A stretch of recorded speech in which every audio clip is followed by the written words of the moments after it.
Hey everybody, Adam Savage. I'm in Burbank, California, along with filmmaker Kevin McTurk, and we are surrounded, Kevin, by some of the creations from your various films. Now, you work exclusively in this scale of puppetry, is that right? This is the scale, yes. I found it to be the perfect scale. It's a little bigger than half scale, but I love it because it hides the puppeteers well, and also the camera loves that the close-ups of the face, it just reads a lot more.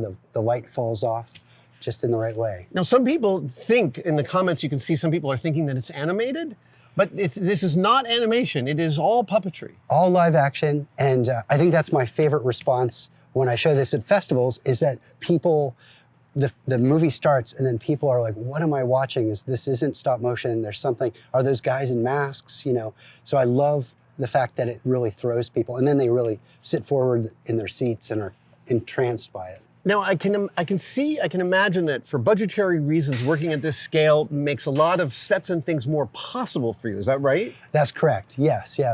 It's easier to make costumes that are a little bigger, and if we have to do any mechanisms, we can fit the mechanisms in. I see. Right.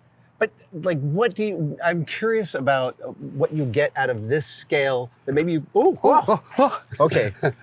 We'll get to him in a minute. He clearly is anxious. What kind of performances do you get out of this scale that are unique? Well, and I have Ron Binion here, my lead puppeteer. He can demonstrate on the Haunted Swordsman himself and show you the subtleties that happen. Please, and I'd love to. This is Ron Binion, everyone. Tested viewers might remember Ron from when we were at Rick Lyon's shop making my puppet Finn way back all those 10 or so years ago. So here we have Ron Binion puppeteering the arms, and we specifically wanted that sword strike to happen. Wow. Who ground this beautiful blade? That is Tony Swatton. Oh, of course. Sword in the Stone. A man at arms, that makes total sense. And I really just wanted a very basic blade. And of course, he put the bevel in and made the proper. Yeah. The movement is so compelling. You must get a thrill each time a puppet gets performed the first time. Yes.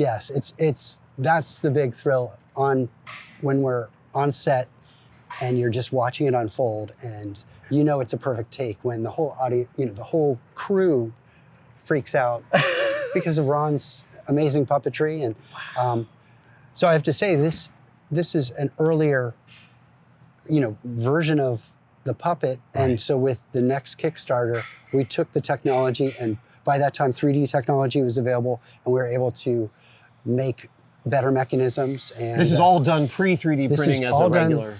Pre-3D printing. His face is resin, so no dialogue. So for Haunted Swordsman, he did have a couple lines. We figured he's a samurai, he doesn't talk much, but we just decided we'll digitally make him say the 3 sentences from this. And with the later film, we're able to make them talk. Is the face is a sculpt? Face is a sculpt by Arjen Touten, who is a Dutch sculptor. It's incredibly beautiful. Yes, it's a little Toshiro Mifune, we just wanted like a quintessential samurai looking character. Do you dream in this scale? Do you dream of shots in this scale? I think the whole purpose of making these films is I've been working in creature effects since '92. I started at Stan Winston's on Batman Returns and Jurassic Park and Interview with a Vampire. But I went to film school before that, so I always wanted to get back to my filmmaking roots. And so doing this style puppet film, and then also doing a checklist of all the effect shots I wanted to try. Oh, you had a master list of desire. Yes. Kind of based on the ILM coffee table book and Cinemagic magazine. And I just wanted to do cloud tank, motion control, miniatures, stop motion. And so this new film has all the tricks that I didn't get to do with Haunted Swordsman in it. Phenomenal. Can we talk about some of these beautiful pieces on our way over to the next? This is the Black Monk from Haunted Swordsman, And this is a nod to Qui-Gon, if you know the film Qui-Gon, of the guy who tattooed his face with, and he forgot his ears in the film, and the invisible demon tears his ears off. And it's a great 60s film. Yeah. If you haven't seen it, I have not. Qui-Gon, it's an anthology, and they're great ghost stories. And it's a big inspiration for Haunted Swordsman. Yeah. And Arian Tautin, the sculptor, he did this again. And I said, from the nose up, just, I showed him some like dried out tree stumps. I was like, can you do something like that? So in the film, he's in shadow, and then he leans forward, and he's all this, he has dialogue, and he leans forward, and you see that his face he's kind of become one with nature. That was the idea, is that he's like grown into his throne. So you're on set and you watch that face come out of the shadow on the monitor. It was magic. It was so wild. It was great. And we have playback. So Christopher Lloyd narrated this character, and Jason Scott Lee narrated this, and James Hong did the voice of the navigator. Now this is also really beautiful. This was a blast. Okay, so both, and this is also another character from the. This is another character. He carries him around in a cage, in a wooden cage, and he, it was great to work at this scale because mechanically, he could have eye blink, eyebrow, and jaw. Right. And, we made a scale version of that. Oh, right, that he's carrying around, and this is for close-ups. This is for close-ups. So we got a lot of expression out of this, and even in the film, the sound designer, Jay Jennings, he added things like he yawns and you hear that his jaw is like, it cracks. Like dislocating in a pop. Oh, yeah. That's awful and awesome. Yes, it was great. And this is another scale head. That's for the Icelandic film. Oh, okay. So, let's talk about these. So this is the explorer character. This is the main character. And I guess what happened was at the end of he's moving. Yes, we have him fired up. Oh, wow. I'm like, I don't see anyone. Oh, there we go. There's Luke is over there operating that. So some of the innovations were that he still is operated, and Ron will put him on. So it's a combination of remote and direct puppeteering. And I'll slide this nice little. So. Oh my God. I want to get out my camera and start doing shots. No, it's right. And so one of the things that we added was both the main characters have these dense beards. Yeah. So we decided, well, we can add dialogue because you can hide the ventriloquist lines. Oh, nice. And so, Luke, do you want to show a little talking dialogue? So, and that's one of the new innovations. Also, Samurai was just like XY, he just looked up and down. Yeah. And Luke Conleyan over there built a tilt in. So there's a tilt, a servo tilt. So that's one of those things like if he's looking down, we have him studying a lot of things. Yeah, and, right. He washes up on this uncharted, nameless island off of Iceland, and it's just like a purgatory, hellish island, and he encounters this giant witch. That's sort of the plot. And so we wanted him to be kind of observing and taking in all these horrible things that are happening. So that's sort of it. This is a version of it, and this is, so I only had the budget for one wig. So the wig, so the wig unglues. Lynn Watson made this incredible wig, and the beard as well. This is after he is hit in the head by the mast breaks off and hits him in the head. Yeah. And then he's floating at sea in this condition. So this is just, he doesn't have any jaw or anything like this, but you can see. It's just very rudimentary, but. And we'll talk a little bit more about this, but this is the 3D printed technology of, here, if you want to give it a go. Sure. And. Wow. So simple. So it's really nice, and as far as hitting eye lines and things, you know, it's just a great. Ron will tell you this mechanism is wonderful for just hitting those eye lines and very responsive. I'm curious about attachment to character. So you've spent your career working on other people's designs, and I'm curious if you find yourself, if these characters that you built start to become real to you in this scale. Absolutely, absolutely, yeah. No, I love you know, the idea of the hero's journey and him encountering all these things, and I kind of dream up. I'll be thinking of some scenario to put him in. Yeah, they're always in peril. I kind of like, you see, he has a broken arm. Right. And, oh, sure, yes. And that was and the costume was made by a few folks here. Michelle DeVille made this wonderful cloak that's based on a snow burnt, and then Brittany Talbot made these fingerless gloves from like a baby pattern of. And is this armor or a splint on his forearm? It's a splint. Yeah. I like the idea of him being bound with all these things and just whatever he could grab to kind of keep himself alive. Each time he looks over at you as you talk about him, it feels like a real personal relationship going on. And this was also a good practical thing because Ron mostly puppeteers with his right hand. Right. And so he could use his left to puppeteer this hand, and we'll just keep that arm broken. So it's a one, instead of having another puppeteer here, he can actually, you know, we can just have Ron operate this character as a and because of the remote, you can it's easier to hide one person than two. Exactly. Yeah. Exactly. Wow. And then if you look down here, Yeah. this was sort of, oh, why don't I go to this too? This is sort of showing you the magic of 3D printing is you can really get a precise slice now. So that jaw mechanism, you just don't see it. You don't see it. Whereas if you did this with the width of a Dremel, you'd be be killing yourself. So this is really great, and you can get great, you know, jaw movement out of that.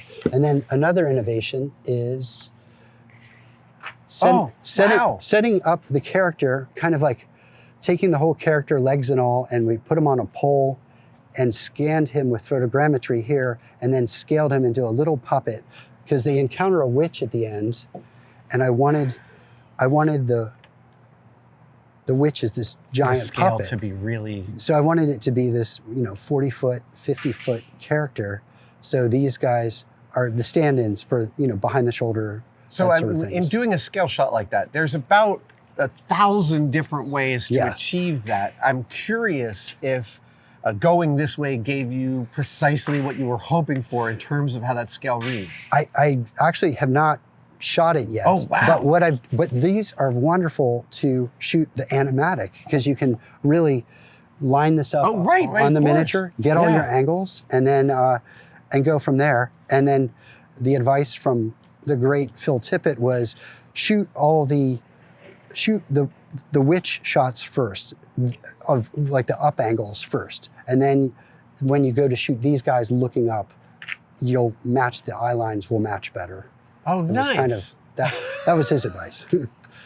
You know, it's funny that you mentioned Phil when you said you wanted to go through this this murderer's row of effects you'd always wanted to try. I felt like when I watched Mad God, this is just a side tangent. When I watched Mad God, I felt like Phil was showing all the filmmakers he's ever worked with what he could have done if they had let him cut loose. Exactly. And I'm a giant Mad God fan. I was so inspired, and I love his approach to storytelling, where it felt very like episodic and very like he came up with a little storyline and he like put that in. Yeah. And so there's aspects to this story that I'm still like, there's still some gaps where I'm like, I don't know how he gets from D to E in this story, but I kind of am approaching it like the way Mad God was, where it's like, what feels right, what will get us there, and what do I want to try to do with miniatures or with location photography. There's something I like to say about the shot practice, which is you don't have to know how it's going to end up. You just have to know what the next step is. Yes. That sounds like what you're doing. Exactly.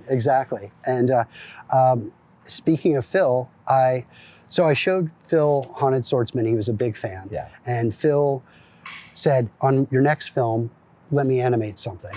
And as what a dream come true. Okay. And so he said, bring me a puppet and a piece of scenery, and I'll animate, like, how many shots do you want to do? And I was like, one, which turned into like 3, but it was all. What a dream. So it was incredible. So I can show you, if we jump over to here, let me bring him over. So this is the creature, and I'm not a stop motion, like, you know, didn't know like where you go with a stop motion thing. So this is a 3D print that was molded, and then I had an armature built from a company called Malvern. Oh, okay. In England. Look at that. And so this is sort of what the armature looks like inside. And it was a real learning process, because basically, you know, taking a 2D art and an armature, dude, and then you have the mold. A tuned armature is, it's a terrifying, intense bit of mechanical engineering. And then laying the armature in and seeing that the limbs aren't quite, you know, you're going from 2D art to 3D art. And then I brought this up to Phil, and I packed the scenery that you'll see in a second. Yeah. I just packed my Jeep, whatever I could bring, and just brought it up to him. And Phil like took a look, and he was like, oh, this is, and then he was like, can I talk to you? And I'm like, okay. And he goes, it's too dense, and the silicone's too dense. Do you mind if I do some surgery? I'm like, no, of course. And then, so if you feel it, it's very hollow inside. So and he went in and Mark DeBow and yeah, wonderful Mark. Lovely Mark. And Chris Morley and Ken Rogerson and Webster Colcord did the lion's share of the animation, actually. But Phil went in and skived it so that you could really get all the movement. Also, these were bare. It was just bones. Oh. And Webster was like, you know, would you mind if we added some rice paper to these? And I was like, of course. He goes, you'll get great backlight. And sure enough, it comes over a rise, and these catch the light, and it's perfect. Oh. And so this was sculpted in ZBrush by a guy named Daniel Carrasco over in Madrid, who's a good friend of Spectral and me. Yeah. And then we took this. I missed that part. This is the same, and Ron, if you want to, Ron Binion, everyone. And then this is the bird, the 3D print of the head, and then foam fabricated. Oh my God, terrifying. By Fred Fraley. This is all fabricated from the neck down. But this is the insert shots. So that creature will come over the hill, and then this creature will. That's also, I'm curious as a filmmaker, when you cut from a shot of that to you catch a shot of that, do you know the shots, the edits right when you're fooled? Do you, like, are you able to get fooled? Pretty much. I think I've kind of boarded it out. So when it comes over, we can always cut to the guy on the ground reacting, and then we can cut to his POV of this attacking camera. So it's a very brief moment. Yeah. It's really upsetting having him look at you. Yeah. It is not pleasant, man. That is not fun. And I mean that as a compliment. Thank you. What a dream to have Phil. It's been just a blast to go up to Berkeley to, I helped with the initial lineup, and then they said, okay, we'll see you in a month, and then we'll just get to this when we can, because we're busy on other projects. But then they would send in a little shot at a time and just rattle off. They had a little corner set up, so it would just, they were able to rattle off shots, and and I'm about to shoot the reverses now. So. Okay. All right, tell me about these beautiful sets. So I worked over at Weta Workshop with our good friend Johnny Fraser Allen. Right, you and Johnny were roommates. We were roommates, yes. I have so many questions. And we always talked while we were carving foam rocks. He was like, if I ever come to the US, you've got to go to Disneyland. And I'm like, I'm taking you to Disneyland. So when we went, he was like, it was just so fun to go with somebody to Disneyland who never, I can only imagine. He's like an enthusiasm factory. we couldn't even get on the Indiana Jones ride because he was so busy taking photos of every rock formation and everything. And we went through the whole lineup, and he was like, "That was a great ride." I'm like, "We didn't get on the ride yet." Tell me, speaking of rock formations, yes. tell me about how this was constructed. So this was all techniques that from King Kong that we learned, and these are all rock patterns. So there's two sizes. There's the smaller Kit Kat size, and then there's this larger size. And then these are from the hiking trail right near my house. So I just... Oh, you cast actual rocks? I cast actual rocks. God bless them, they're fractal, aren't they? And we exactly. And we did that on Kong too. We went out to Tahi Bay, and we did quick setting silicone on rocks, and brought them back, and we were able to do all the rock formations for a lot of Kong with that. We did rock formations on Matrix sequels that was exactly the same, cast from rocks up in Marin County. And you can't beat Nothing it. looks better. Nothing looks better. It's so It's great. just something about nature, man. So they're painted, and then there's a layer. The snow is done with a paraffin wax and a sprinkle of fake snow, and then you're tamping it with a chip brush, and then sprinkling the glitter on top for the extra. Wow. For a little the glitter is the extra kick to help. A lot of this might have rubbed off, but they were a blast to make, and I've been using them repeatedly, and then also shooting them for background plates and cutting and pasting those for matte paintings. I'm always curious about landscapes like this because it must, after a period of time, become a completely real landscape inside you. Yes, absolutely. And I am obsessed with this probe lens, and we got something by Kessler called a cineshooter, and it's a motion control. And so we have the probe lens. We put the two bluffs together, and we drop the probe on the track in a terrifying way down into the depths. And we followed a lantern that goes down, and the lantern plays into summoning the witch. So the camera was following this lantern drifting into frame and plunging past these giant rock formations. So it turned out great. It was terrifying, but it was great. All right, Kevin. So this film was successfully kickstarted, but if people want to help or they want to see progress, where can they go? They can visit, I have a website, thespiritcabinet.com, and they can purchase The Haunted Swordsman as well. Amazing. And I'm still open to Kickstarter donations, even though it closed. People are still coming out of the woodwork and kicking in, which is incredible. All I want is a feature-length version of any one of your films. Oh, thank you. I would love it too. But I also have to give great credit to Spectral Motion. Mike Elizalde, Mary Elizalde are so generous with letting me build here on weekends, and also because I've been in the business working at all these different effect shops, I really have this great network of friends who I'm like, man, if I could only talk somebody into doing this ultimate mechanism. And then Pete and Luke have been on board, I think, since my first project. So it's been wonderful to have these guys aboard. It's so inspiring and such beautiful creativity. Thank you so much. Oh, thank you. I really appreciate it. Nice Can't wait to you. see it finished. And when it is finished, let's do another deep dive. Absolutely. Amazing. Thank you so much. Absolutely. Thank you guys so much for watching that video. I would be remiss if I didn't tell you we have some excellent merch. We have a 5-pack of demerit badges for sale right now at tested/store.com. We've got the I hung it off of level demerit badge, the I built the chair backwards demerit badge, the I hit my thumb with a hammer demerit badge. We've got the stapler in my finger demerit badge, and my favorite, I stuck the duct tape to itself demerit badge. Get yours now, tested/store.store, tested-store. Tested. It's right here. There. Just click there.